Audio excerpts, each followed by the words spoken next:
Have you ever wished to be someone who remains unshaken, someone immune to criticism, rejection, betrayal, or loss? Have you ever imagined what it would be like to no longer feel that quiet pain, that internal anguish that eats away at you, even though you wear a mask of composure? Perhaps you're exhausted from constantly trying to meet others' expectations, from maintaining an image of strength when all you truly crave is a moment of peace, free from the pressure of being untouchable. But here's something important that you might not have heard before. As long as you try to avoid pain, it will keep controlling you. As long as you attempt to shield yourself, to numb your emotions, to hide from it all, you remain a prisoner of everything happening around you. The hurtful words, the actions that let you down, the silences that suffocate you inside. This isn't a sign of weakness, it's the reality for many of us. The difference is that some people just mask it better than others. Carl Jung, a giant in the field of psychology, once said that we are not defined by the events that happen to us, but by how we choose to respond to them. This is the key. True strength doesn't lie in avoiding the world or becoming cold and indifferent. Instead, it comes from integrating everything that affects us, bringing what's hidden into the light. The real strength is not the absence of pain, but the full awareness of who we are, even when we feel wounded. If you're still with me, it means something resonated with you. This message is for you, the one who's tired of allowing the world and others to hurt you. It's for you, the one who feels emotionally outmatched, like others have power over you in ways you don't fully understand. What I want to show you is that this doesn't have to be the case. But for that to happen, you'll need to face some hard truths, and these truths might sting. Yet in facing them, you might just find the freedom you've been longing for. You might believe that your pain stems from the outside world, others' actions, their careless words, the betrayals, and the rejections you've faced. But here's the tough reality. None of these things can truly hurt you unless there's already something vulnerable inside of you. What causes you pain is not what others do, but what those actions trigger within you. It's the narrative you create around the event, the unhealed wounds, and the emptiness you cover up with strength, pride, or an image of being put together. Jung explains that the pain we feel from external circumstances is often a mirror of what's unresolved within us. That's why some people can go through heart-wrenching situations and still stay composed, while others crumble over the smallest criticism. It's not about the event itself, it's about how it lands within you. And here's another uncomfortable truth. You continue to suffer because deep down, you believe you can control how the world treats you. You keep trying to be enough, smart enough, strong enough, understanding enough, hoping that if you meet certain standards, no one will hurt you. But here's the thing, control is an illusion. As long as you cling to it, you're stuck in a constant state of tension, trying to predict the unpredictable, to avoid what is inevitable. If you truly want to stop suffering, you must stop shielding yourself from pain. What you need isn't more control, but more awareness. As long as you hold on to the belief that others must change for you to find peace, you remain trapped by their actions. Your freedom begins the moment you realize that the things that come from the outside only have power if they resonate with something unresolved inside you. The real battleground is within the unconscious mind, the parts of you that are hidden from view, that you don't yet understand or control. This is where true transformation begins, and it's where we'll go deeper in the next part. So, get ready to dive into what lies beneath, because that's where real change happens. If this message is striking a chord with you, make sure to subscribe to the channel for more. Thank you for your support. The greatest lie you've been told is that you are in control of your life. The truth is, you're not. Not as long as you're on autopilot, reacting without understanding why, feeling emotions without knowing their source, or making decisions that you later undo. Carl Jung once said, "Until you make the unconscious conscious, it will direct your life and you will call it fate." And that's exactly what's happening to you now. The emotions you feel, the sudden bursts of anger, the sadness that overtakes you without explanation, none of it is by chance. These are messages coming from parts of you that you've neglected, ignored, or repressed.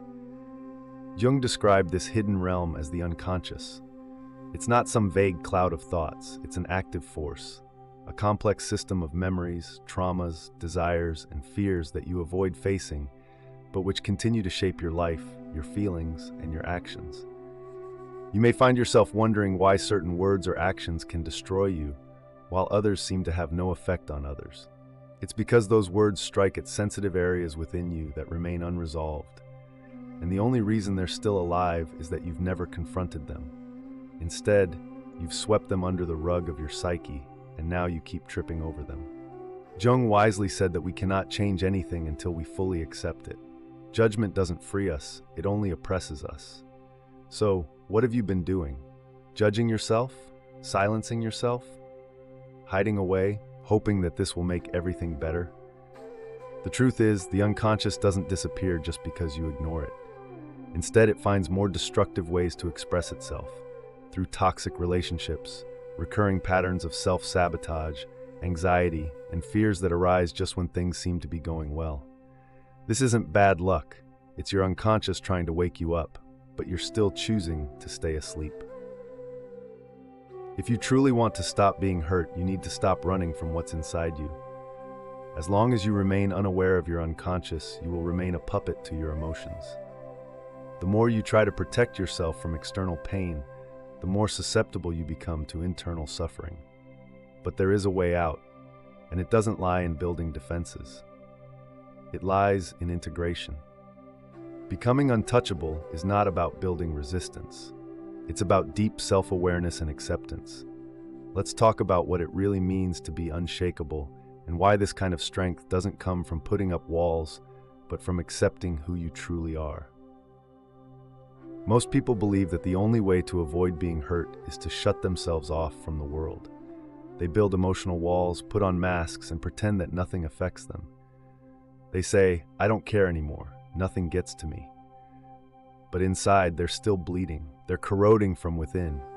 The problem was never about feeling. The real issue is not understanding what you're feeling and why.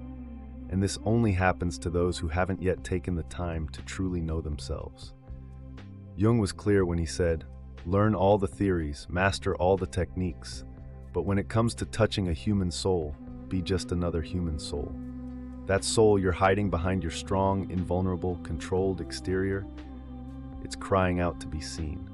True emotional strength has nothing to do with being cold, detached, or ignoring pain.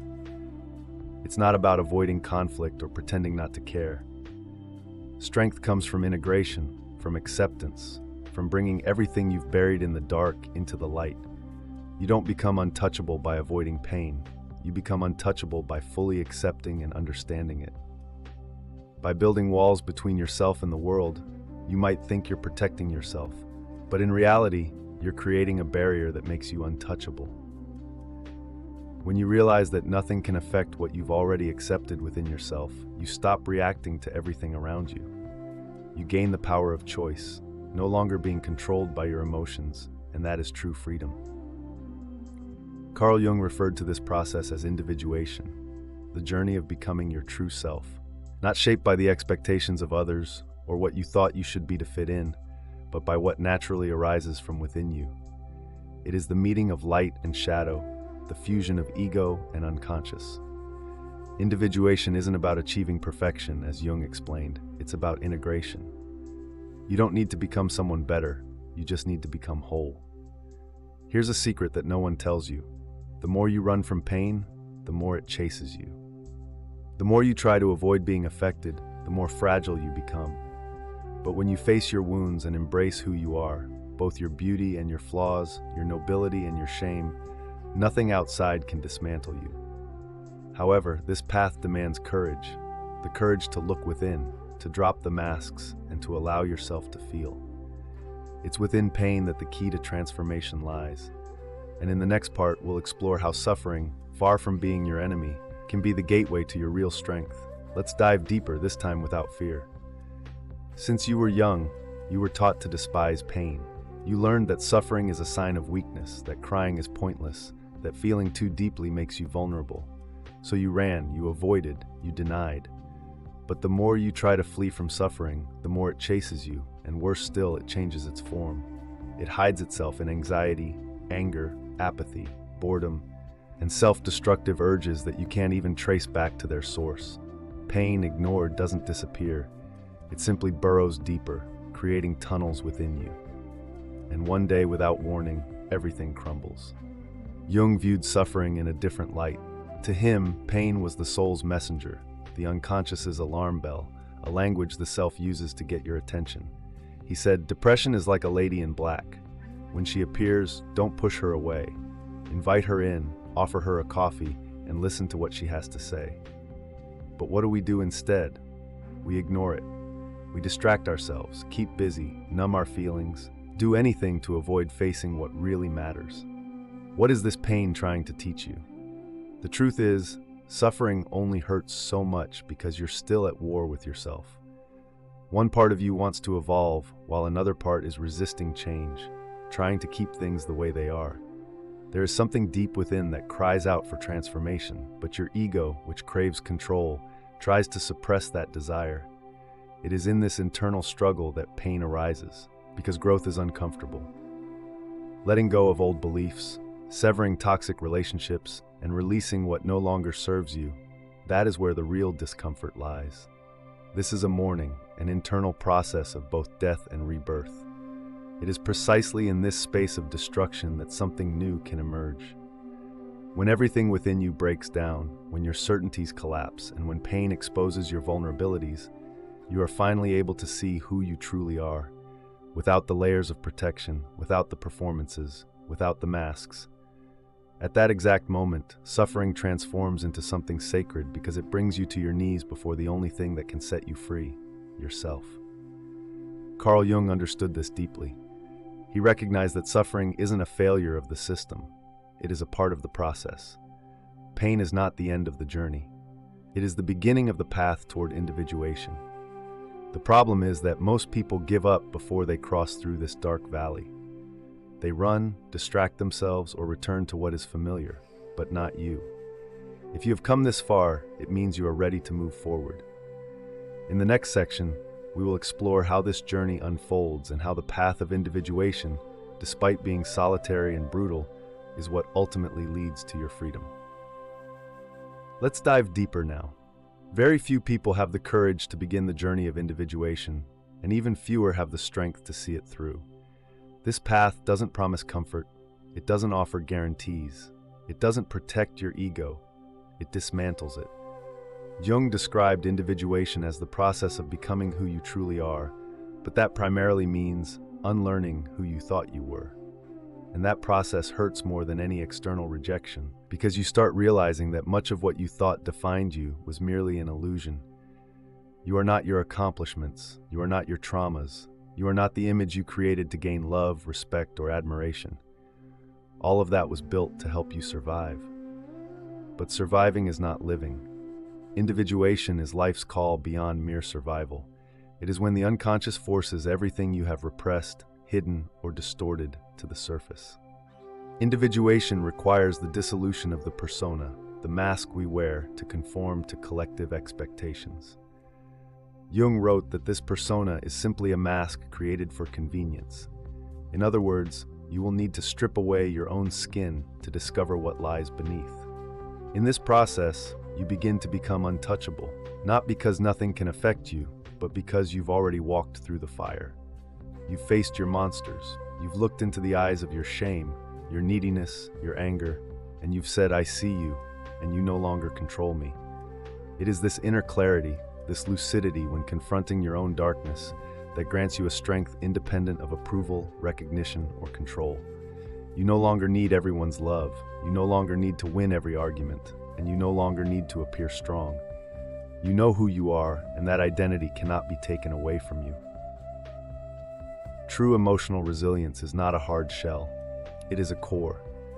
It is the integration of all your parts into a center of consciousness that remains unshaken even in the face of storms. You may experience pain, but it won't break you. You may feel hurt, but you won't lose yourself because you've stopped reacting and have become whole. You no longer live on the surface, but have begun to dwell in the depths. However, this depth comes at a cost: loneliness. Not because you will be alone, but because few people can accompany you on this journey. Most are still trapped on the surface, wearing masks and afraid to feel. When you begin to free yourself, you will inevitably create distance, but this distance is not rejection, it is growth. You do not distance yourself out of pride. You distance yourself because you no longer fit in places where you once hid. This brings us to the final point of this journey, consciousness as a shield. Because it is not sheer strength that protects you, it is clarity. This is what we will discuss in the final part, how consciousness is the only state where nothing, absolutely nothing, has power over you. Let's finish this journey together. We're almost there. Now that you've come this far, there's something important to clarify. Nothing, absolutely nothing, will shield you from external suffering if you remain unconscious of what happens within you.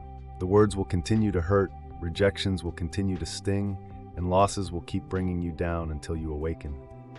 Awakening is not a magical event, it's a daily choice. It's about looking within, even when it hurts. It's about taking responsibility for everything you feel without blaming others, the past, or fate. Carl Jung said, "What you resist persists, what you accept transforms." You've spent much of your life resisting fear. The fear of not being enough, the emptiness of rejection, the pain of loneliness, the anguish of feeling unseen. But what did you do with all of this? You hid. You silenced yourself. You tried to control everything. You tried to be perfect, to be strong, and all of this has led you here, exhausted, tired of fighting the world and yourself. But now you know, true emotional immunity is not about hardness, it is clarity. It's not about creating armor, it's about expanding your awareness. Because when you understand your triggers, your patterns, and your wounds, the actions of others lose the power to destroy you. You will still feel, but you won't drown. You will still suffer, but you won't lose yourself. And that changes everything. What shields you is not protecting yourself from life, it is diving into it deeply.